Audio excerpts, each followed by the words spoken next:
வணக்கம் அன்பர்களே, நண்பர்களே. இந்த புத்தம் புதிய காணொலியில் உங்கள் அத்துணை பேரையும் வரவேற்பதில் மிக்க மகிழ்ச்சி கொள்கிறேன். ஆங்கில புத்தாண்டு 2026 சிறப்பு பலன்கள் வரிசையில இன்றைக்கு நம்ம பார்க்க போறது தனுசு ராசி. அதாவது ஒவ்வொரு ராசிக்கும் 12 ராசிகளுக்கும் வருகின்ற ஆங்கில புத்தாண்டுடைய பலன்கள் என்ன. வருகின்ற ஆங்கில புத்தாண்டுல 2 பெரிய கிரக மாற்றங்கள் இருக்கு. ஒன்று சனி பயிற்சி, மற்றொன்று குரு பயிற்சி.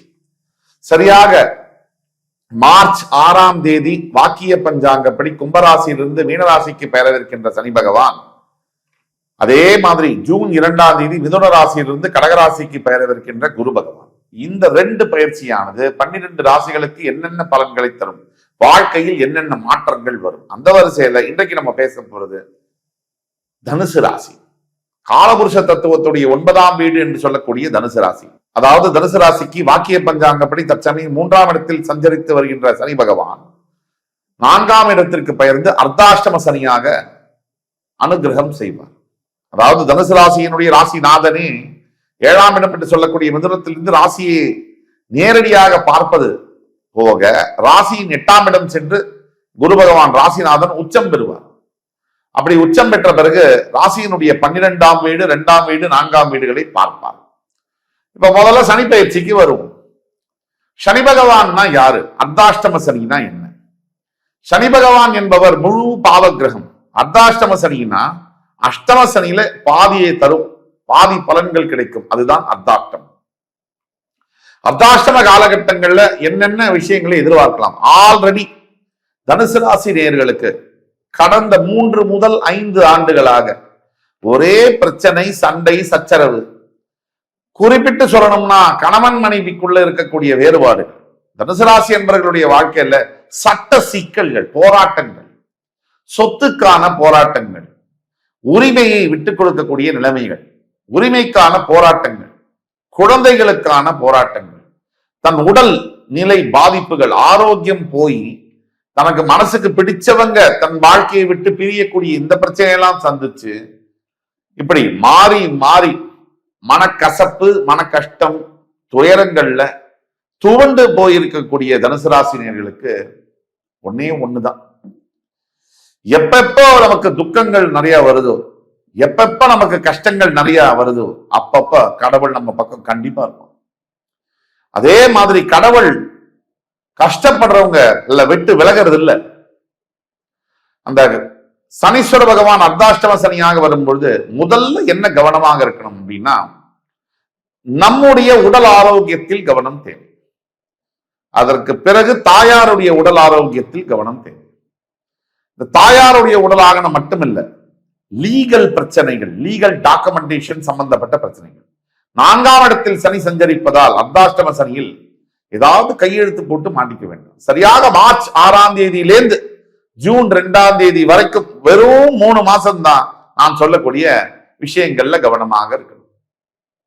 அதற்கு முன்னாடி பாத்தீங்கன்னாலும் சரி, அதற்கு பின்னாடி பாத்தீங்கன்னாலும் சரி, அற்புதமான காலகட்டங்களா இருக்கு. நான் திருப்பியும் சொல்றேன், யார் ஒருவருக்கு வாழ்க்கையில் மிகப்பெரிய தோல்விகள், கஷ்டங்கள் வருகின்றதோ கடவுள் அவங்களை பெரிய நல்ல காரியத்துக்காக தயார் பண்றாருன்னு அர்த்தம். அந்த விதத்துல பார்க்கும்போது தனுசு ராசி என்பவர்களுக்கு குரு பார்வை, அதாவது குரு பகவான் பயிற்சி ஜூன் 2க்கு பிறகு தற்சமயம் குரு பார்வை ராசி மேலே விழுகுது. இந்த நிலை இன்னும் அதிகமாக பாசிட்டிவ் வைப்ரேஷன்ஸோட 8ஆம் இடத்திற்கு வந்து உச்சம் பெறக்கூடிய குரு பகவான் ஜூன் 2க்கு பிறகு உங்களுடைய 12ஆம் வீட்டை பார்ப்பார். குரு பார்வைனா என்ன? இறைவன் நம் மீது பார்க்கக்கூடிய பார்வை. இறைவன் நம் மீது சொல்றார், உன்னை நான் பார்த்துக்கிறேன், நான் உன்னை கவனம் பண்ணிக்கிறேன், உன்னுடைய வாழ்க்கையில நீ எந்த பிரச்சனை வந்தாலும் கலங்காத, கவனமா இரு, நான் இருக்கேன் உனக்கு துணையா அப்படின்னு இறைவன் சொல்லக்கூடிய வார்த்தை தான் குருவுடைய பார்வை. அந்த குரு பார்வை 12ஆம் வீடு, அயன சயன ஸ்தானம். இது மேல விழுந்தா என்ன அர்த்தம்? முதல்ல ஜூன் 2 வரைக்கும் தூக்கம் இல்லாமல் பல மாதங்களாக, வருடங்களாக தவித்துக் கொண்டிருக்கக்கூடிய தனுசு ராசி என்பது. தூக்கம் தான் சார் வாழ்க்கையில மெயின். சாப்பாடு, தூக்கம், இது 2 ஒழுங்கா இருந்தாலே மனுஷன் நிம்மதியா இருக்கான்னு அர்த்தம். சாப்பாட்டுல தூக்கத்துல பிரச்சனை வந்ததுன்னா ஏதோ பிரச்சனையில இருக்கான்னு அர்த்தம். ஒரு மனிதன் பிரச்சனையில இருக்கானா இல்லையான்னு ஈஸியா கண்டுபிடிச்சிடலாம். அப்ப தூக்கத்தை, அந்த இடத்த குரு பகவான் பார்க்கும் பொழுது நிம்மதியான தூக்கம் வரும். அப்படின்னா என்ன? பிரச்சனைகள் விலகப் போகுது. அதே மாதிரி வெளிநாடு சம்பந்தப்பட்ட ஃபாரின்ல நான் கல்வி பயில வேண்டும், நான் வேலை பார்க்க வேண்டும், திருமணம் புரிய வேண்டும், எனக்கு வெளிநாடுல செட்டில் ஆகணும் அப்படிங்கிறவங்களுக்கு அற்புத காலகட்டங்கள். தனுசு ராசிக்கு பிரச்சனை மேல பிரச்சனை, பிரச்சனை மேல பிரச்சனை இப்படி வந்துகிட்டே இருக்கு இல்லையா?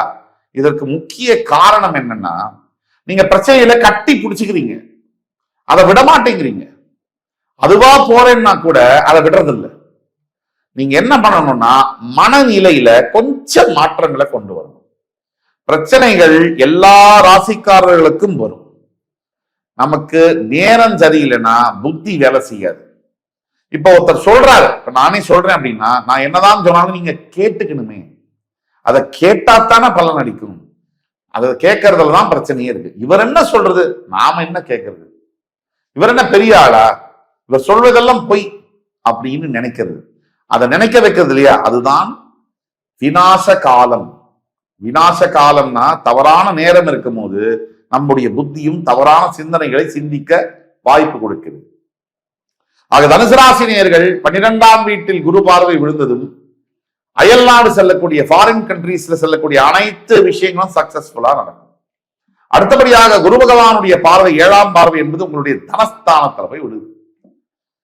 தனுசு ராசிக்கு பண பிரச்சனையை விட மனப்பிரச்சனையும் உடல் சார்ந்த ஆரோக்கிய பிரச்சனையும் தான் அதிகம். அதனால வரக்கூடிய பண பிரச்சனை. தனஸ்தானத்தின் மீது குரு பார்வை விழுந்தா என்ன? காசு தங்குற இடம். தனகாரகன் ராசிநாதன் தனஸ்தானத்தை பார்ப்பதன் மூலமாக பணம் கையில தங்குற வழியை ஏற்பாடு ஆகும். அதே மாதிரி நீங்க கொடுக்கக்கூடிய வாக்கு என்பது செல்வாக்காக மாறும். குடும்பத்தில் இருக்கக்கூடிய வாக்குவாதங்கள் எல்லாம் விலகி நல்லபடியான ஒரு வாழ்க்கை திருப்பங்கள் அமையும். அதே மாதிரி தனுசு ராசி நேயர்களுக்கு குரு பகவான் 9ஆம் பார்வையாக தனுசு ராசியுடைய 4ஆம் இடத்தை அர்த்தாஷ்டம சனியை பார்ப்பதனால அந்த ஜூன் 2 அர்த்தாஷ்டம சனியுடைய தாக்குதல்கள் விலகும். எப்படி விலகும்? முதல்ல பிரச்சனை வரும், உடனே சால்வ் ஆயிடும். தனுசு ராசி நேயர்களை பொறுத்த வரைக்கும் 4ஆம் இடத்தை குரு பார்க்கும்போது அப்பதான் ஜூன் 2க்கு பிறகுதான் வீடு வாங்குறது, நிலம் வாங்குவது, வாகனங்கள் வாங்குவது, புதிதாக முயற்சிகள் செய்வது எல்லாத்தையும் மேற்கொள்ள வேண்டும். இந்த மார்ச் 6 ஜூன் 2 வரைக்கும் கவனமாக இருக்க வேண்டும். ஜூன் 2க்கு பிறகு உங்களுடைய புதிய முடிவுகள், முயற்சிகள், புதிய வேலை வாய்ப்புகளை பத்தி சிந்திக்கலாம். இந்த 3 மாசம் தயவு செய்து லீவு விட்டுருங்க. அதே மாதிரி 4ஆம் இடத்துல இருக்கக்கூடிய சனி சில நல்ல விஷயங்களையும் செய்வார். நிலத்தை வாங்க அதுக்கு முன்னாடி பூர்வீகம் சம்பந்தப்பட்ட சொத்துக்கள் இருந்ததுன்னா அது உங்களுக்கு சாதகமான முறையில் உங்கள் கைக்கு வரும். இந்த வேலையும் சனி செய்வார். ஒட்டு மொத்தத்துல தனுசு ராசினியர்களுக்கு நம்ம ஏற்கனவே சொன்ன மாதிரி கடவுள் பிரச்சனையை மறுபடி ஒருத்தர் ஃபேஸ் பண்றாருன்னா கடவுள் உங்களை காப்பாத்தாம விட மாட்டார்.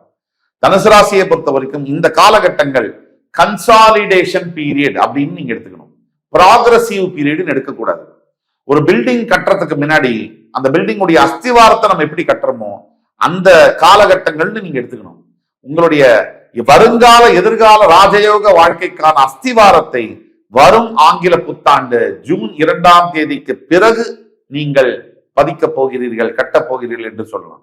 பரிகாரம்னு சொன்னா முக்கியமா நீங்க செய்ய வேண்டியது அருகாமையில் இருக்கக்கூடிய ஈஸ்வர ஆலயங்களுக்கு சென்று உங்களால் முடிந்த தான தர்மங்களை செய்வது சூப்பர் பலனை தரும். அதை விட முக்கியமான பரிகாரம், உங்களுடைய அப்பா அம்மா உயிரோடு இருக்காங்கன்னா அவங்கள மரியாதையா நடத்துறதும், அவங்க கிட்ட அன்பா பேசுறதும், அவங்களுக்கு வேணுங்கிற பணிவிடைகளை செய்வதும் அதுதான் முதல் பரிகாரம்.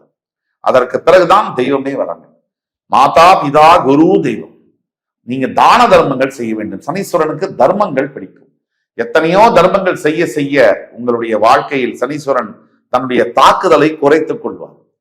கண்டிப்பாக வருகின்ற புத்தாண்டு ஜூன் 2ஆம் தேதி வரை கவனமாக இருக்க வேண்டும். அதற்கு பிறகு மிகப்பெரிய வெற்றிகளை நோக்கி உங்கள் வாழ்க்கை பயணப்படும் என்று கூறி அடுத்து வரும் காணொலியில் உங்கள் அத்துணை பேரையும் சந்திக்கும் வரை என் அருமைமிக்க தனுசு ராசி நேயர்களே, உங்களிடமிருந்து விடைபெறுவது உங்கள் சுபாஷ் பாலகிருஷ்ணன். நன்றி, வணக்கம், வாழ்க வளமுடன்.